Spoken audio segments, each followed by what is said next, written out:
Alright, so for the rear appearance on camera, this is where it'll look now. I'm running the AC because it's hot today. It's really warm outside, so I went through the totes for the boat parts and components and made gig bags. So this one is all the electrical things that I want to put into the boat. I have a fuse block, nav lights, fog lights, deck lights. I have battery terminals. I have a keyed switch for the controls. The switch on the controls did not come with the key. We got ahead of it before, was using the screwdriver to turn on the outboard. So when I correct that, I have a switch for that here in this thing, right? So this is the critical components that will be going into the boat, aside from a battery. Next bag is my auxiliary bag. This is a trickle charger that I intend to wire in to the battery permanently. It has an Anderson connector, so you can unplug it and plug it back in. And then in this bag, or sorry, over here off camera, right, I have an PC ATX power cord and an outlet, right? So what I intend on doing is making the trickle charger, once it's mounted to the boat, use this ATX style power cord, so I can just plug this sucker in whenever I want to charge the batteries on the boat, and I did say batteries, plural. So this will feed both trickle chargers, the one for the starting battery as well as the one for the deep cycle marine battery that will be mounted to the bow. I haven't decided whether or not I want to do one large 12-volt battery, like a 200 amp hour lithium phosphate battery, or if I want to do two 100 amp hour lithium phosphate batteries, so like the minis, the little DC24, DC27 size, and have them side by side with the battery switch, so that if I run out of juice on one, I can just click it over and use the other. Then these are accessories for the boat that I have. These are the bag that holds the cleats. It holds what's this thing called? Nylon eye straps. It has my Jolly Roger flag. I need to buy a flagpole for. I have a fish measuring sticker ruler. That's that. This is for my trolling motor once I get it out of the box and wire it in. This is my Atwood female and male adapters. One side will go to the trolling motor. This side gets mounted to the bow on the deck. For the stern, for the transom area, I want to have a rack for fishing rods, and on that rack I'm going to mount my stern light. Why? Because I want it to be as high as possible on the boat, and that will be the highest point for the boat. I'm fairly tall, I'm about 6'5", so I want to have this up around 6 feet above the boat. And this is my anchor light as well, so that if I'm anchoring in the lake at night and or camping on the boat at night, if I ever get the opportunity to do so, I want to have this out so that I don't get run over in that, so that FWC, Coast Guard, Marine Patrol, anyone else sees it, understands that this is the boat that's not underway but moored, or either on a mooring ball or on anchor. So on one of the previous videos, you guys have seen that I've already mounted the helm to the boat. I've already put in the steering column to steering cable to the boat. I put in a 5-gang switch panel. I have a 12-volt adapter system. I have a cigarette lighter for anything that uses a cigarette lighter adapter, as well as a dual USB port adapter, so I can charge things that a USB would require.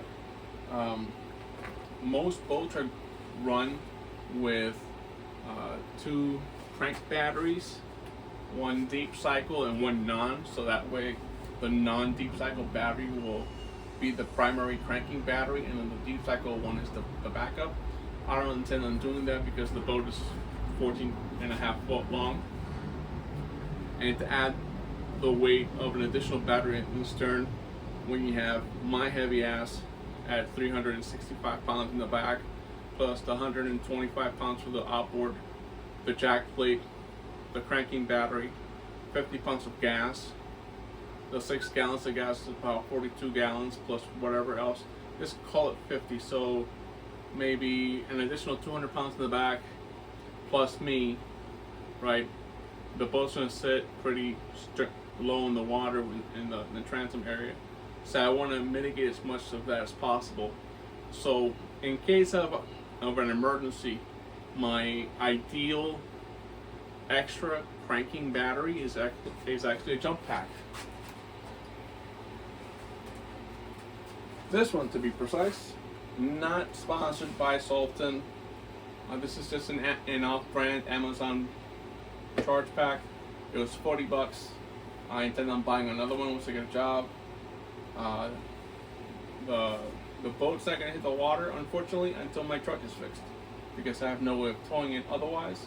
And once the truck is fixed, I have to fix the gate to the house so I can pass the boat to the front yard and back and forth, because that's just where I keep the boats in the back. So that once the boat is ready to go, I'm going to start working on the gate if I don't have a job. And if I do have a job, I'll hire someone to go ahead and expand the gate to 6 feet from the 5-foot gate that it is now. Once it's at 6 feet, I should be able to tow the boat back and forth with my zero turn. But this is my spare cranking battery. Some people, like I said, have a mixed battery for trolling and cranking, and they'll carry like jumper cables. But I don't really want to run a 20-foot jumper cable through the boat, causing a trip hazard for myself and or anyone on the boat with me, just to get a crank going. If I need to crank it real badly, I'll pull the sucker out and it'll crank up. This is strong enough to start my truck. I use this on my zero turn whenever it's running low. So this will be going on the boat, or one like it will be going on the boat. So I've gone through the wires. I believe I have enough wires to go ahead and wire in the boat the nav lights, the fog lamps that are going to go on the front, the trolling motor will be mounted to the bow. It'll probably have a direct connection to one of the two 12-volt batteries in the bow, either the deep cycle crank or one of the LiPo batteries. Dedicated just for that, so I don't have to worry about the trolling motor sucking up the power from the cranking battery and or vice versa. So that'll be an isolated segment on the boat's electronics. The additional thing that I'm going to add to the boat is I have a Bluetooth module that I use for music in the shop right now. It's about the size of a credit card. It was $25 a couple years ago, and it's been working really good. It's got 50 RMS watts per channel. It's got 2 channels. I have 2 Pyle Marine speakers that are going to go in the boat. It'll probably go on the first bench in the front of the boat, which is where it'll be easier for us to listen to music on.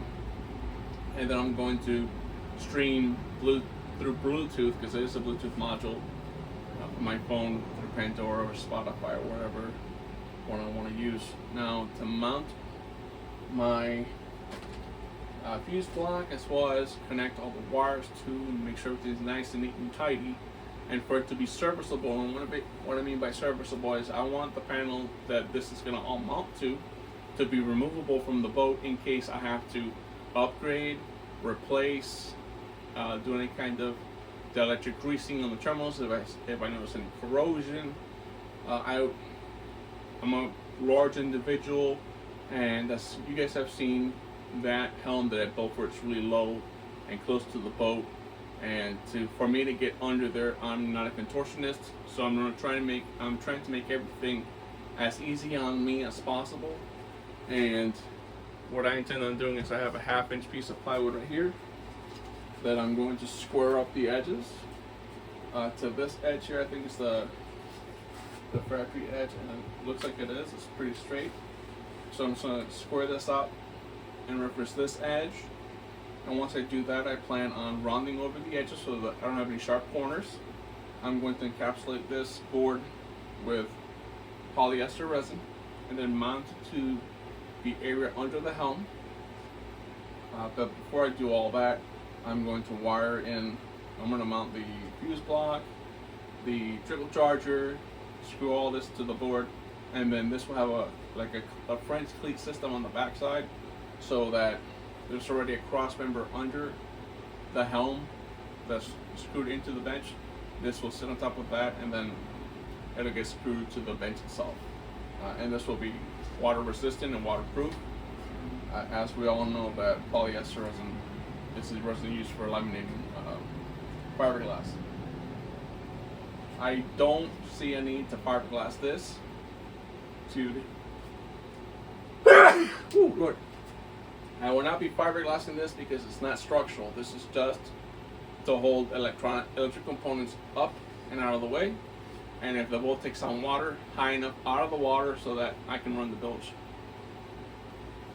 Speaking of the bilge, I need to find some PVC in the back of my work area, and I think I have enough PVC to make a P-trap for it, so that way I can just go up and out. I don't want to put in a through hull on the boat because it's a small boat, and if it gets too deep into the water, I don't want to have a point of failure in the hull that's going to get introduced by adding in a through hull. What else? What else can we talk about real quick before I terminate the video? I have two catch-all boxes to go through for hardware.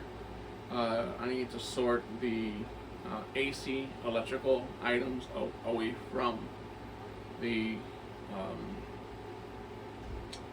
other hardware for the shed and the boat and the house. And then start storing stuff out. I went through the tote for the boat, and I sorted all the wires, and I cut off all the off-length pieces that don't match up, and I bundled them together. I have everything ready to go. I think I have enough wiring to wire in the boat. If not, I'll probably have to wait until I get a job for me to do so, but I'll keep you guys posted on that aspect of things. So yeah, so I am working on getting that stuff done. The pieces for the boat's throttle assembly are encapsulated, and they're now curing under the sun because I had them under cover and they weren't getting direct sunlight. Now they're up on the boat getting direct sunlight. So hopefully by the end of today, maybe even tomorrow morning, that resin will have cured enough for me to be able to sand any sharp edges off of it, and I can paint it white to match the inside of the boat. The pieces that will get mounted fiberglass into the boat are that 2x2 for the bottom and that angular piece to the top for it to be mounted through the hole with screws to hold it in place, so that way come future time when I glass everything in, everything is nice and tidy and those mount points are stable, so that if I ever have to, God forbid, take everything apart, it's just an easy thing of unscrewing 4 or 6, not 3, 4 or 6 screws on the top, 3 on the top, 3 on the bottom, all stainless. Pull them out or back them up, remove the piece, service what needs to be serviced, and then put everything back together. I'm also looking at the size of bore for the screw that I'm going to need for the controls. I think they're 1/4 inch, maybe 1/8 inch screws. I want to get them about 5 inches long, and then put T-nuts so that I'm not finagling with a nut on the back side of the mount, and everything's just you run the bolt through it and you start screwing, and the T-nut holds it together. All the components on the boat that are mounted to the boat, with the exception of the things that they're going to get 5200 or PL silicones, they all have um, either grease or they have anti-seize on them. The nut that goes on the pivot tube has anti-seize on it. It's been tightened down. I'm looking at future servicing of the outboard. If I ever have to pull it off the boat, I don't want to have to sit there and struggle and break my arms trying to remove these components later. I want them to be easier to remove, as well as the outboard be easy to remove at a later date if I ever decide to upgrade to a Yamaha. I would love to have a Yamaha. I don't need to have a Yamaha, but I have a 28 horse outboard in the back on the boat right now. The next thing I have to do for that boat, the outboard to be kosher, I need 3-inch or 3.5 inch 3/8 bolts, so I can bolt it through the laminated plywood and the jack plate and have it all be one solid piece. Right now I have a 2.5 inch bolt and it barely clears the jack plate, and I have maybe 3 or 4 threads into a nut and it's holding it in place. I'm not moving it into the water anytime soon.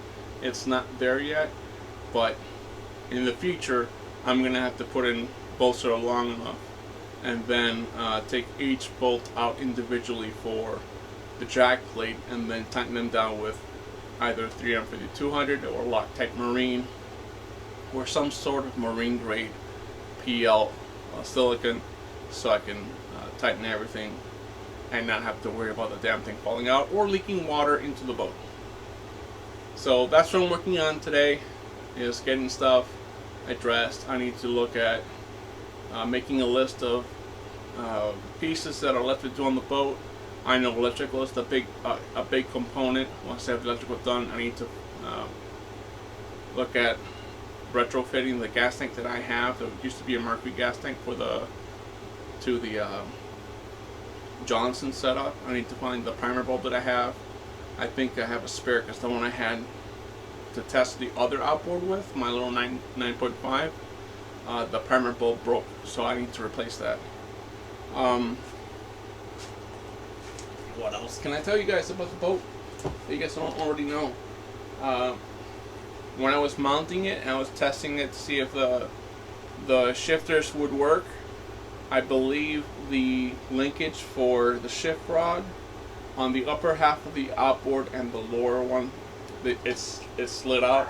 So now I have to drop the lower unit again and reattach it.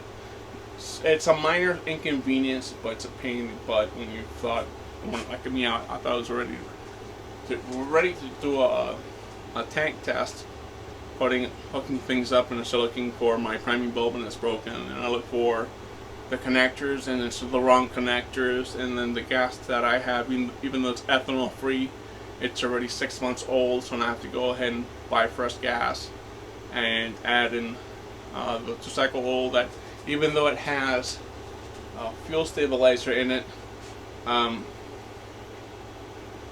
I still have to put fresh gas in it because I don't want to mess with older gas and have it gunk up the carburetor. I noticed that the carb did have some gas left over from when we started it last in September. We're now in March of 2024, so I want to go ahead and take that carb out. I have a ultrasonic cleaner that I purchased a couple of months ago. Not a couple of months ago, actually last year. I purchased it in October of last year on an Amazon Prime deal. So I paid, I think it was $30 for it. So I have a degreaser that I'm going to stick that carburetor into. It'll degrease the carb if I have to. I don't want to go that route just yet. I'm going to see what it does before I go that route. I went crazy looking for the battery cables for the outboard, and it was wrapped around the engine because I forgot that I wrapped it around the engine. And then I started looking at the plugs for the controls and what's on the outboard, and one of the previous owners did something that it looks as an additional wire that's not OEM, so I have to figure out what that wire is and what it was intended for. I have a message out to the person that I bought it from in September. Hopefully he remembers what it's for. so that I can go ahead and see if whether or not I'm gonna need it, and if I don't need it, get rid of it.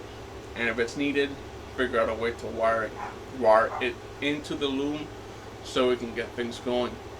What else? What else am I thinking? So yeah, so once I get the outboard sorted out and mounted correctly and everything siliconed, I'm gonna start adding in the pieces for the mount in the bow for the trolling motor. I need to find I have a piece of 2x6 right up here actually. I want to carve a nice little slope to it. Actually, this has a split from where I hammered. I'll probably just cut it here and figure out a way of mounting it to the bow, and then from the opposite side, from where the trolling motor is going to clamp onto, I'll probably add in some carriage bolts that are long enough to go from the top to the bottom through the 2x6. Or I'll just use some of the 2x6s that I have, and I'll make a frame for it. So that way the trolling motor can be clamped to that, as well as the fog lamps and a small piece for the nav lights to be mounted to, and the that blue boat cleat. This is aluminum, right? So this is a billeted and anodized aluminum. These are plastic. This will go on the bow because this is where I want the boat to be tethered and tied off by the bow, and then the nylon ones will go on the transom on either the port or starboard side of the boat. So that way I have ways to tie things off. That's where I'm at today. Thank you for watching Leo Builds It. Sorry for a long video.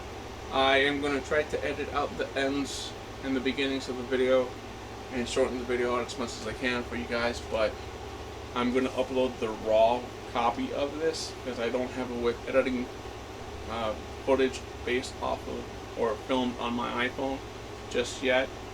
I need to figure out how to use DaVinci Resolve so that we can edit, or I can edit videos and sort things out.